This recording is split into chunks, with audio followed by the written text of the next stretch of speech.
Good morning all. Vacation mood on असल्यामुळे ना मुलं कंटिन्यू दिवसभर खेळतच असायची. आणि चला त्यांचे दिवस आहेत तर खेळू द्या.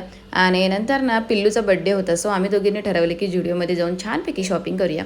आणि आम्ही दोघी निघालो आहोत. तर मी ओला ऑटो बुक केली होती इथे, कारण काय झालं होतं की विवान झोपला होता आणि बसचा वेट करेपर्यंत एवढा टाईम नव्हता. सो ओला ऑटो बुक करून आम्ही दोघीही पोचलो सेक्टर 36मध्ये कामोठ्याला. आणि त्याच्यानंतर ना छानपैकी शॉपिंग केली. ह्याचा लॉंग व्लॉगसुद्धा मी अपलोड केला आहे, तो मी खाली कॅप्शनमध्ये देणारच आहे.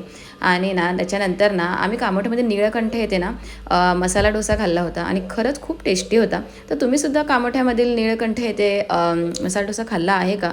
जर तुम्ही खाल्ला नसेल तर लगेच जाऊन ट्राय करा. आणि निळकंठचे ना म्हणजे सगळेच जे फूड आयटम आहेत ना ते खरंच खूप टेस्टी आहेत. आणि आम्ही कधीही म्हणजे जर मी मुंबईला गेले ताईच्या इकडे तर मी नेहमी सगळे आयटम ट्राय करतच असते. आणि तुम्हाला सुद्धा इथून पुढे मी दाखवत जाईन की मी काय काय ट्राय केलं आहे. आणि इकडे ना मुंबईला ना म्हणजे विवांची आणि काकाची ना एकदम छान जोडी जमली होती.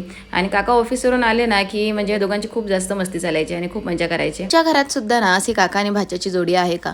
आणि काकाने सुद्धा ना विवानला खूप जास्त लाडवून ठेवलं होतं, त्याच्यामुळे ना विवानला सुद्धा काकाची कंपनी खूप जास्त आवडत होती. चला आजचा व्लॉग ना इथेच एंड करते. तोपर्यंत सर्वांना बाय बाय.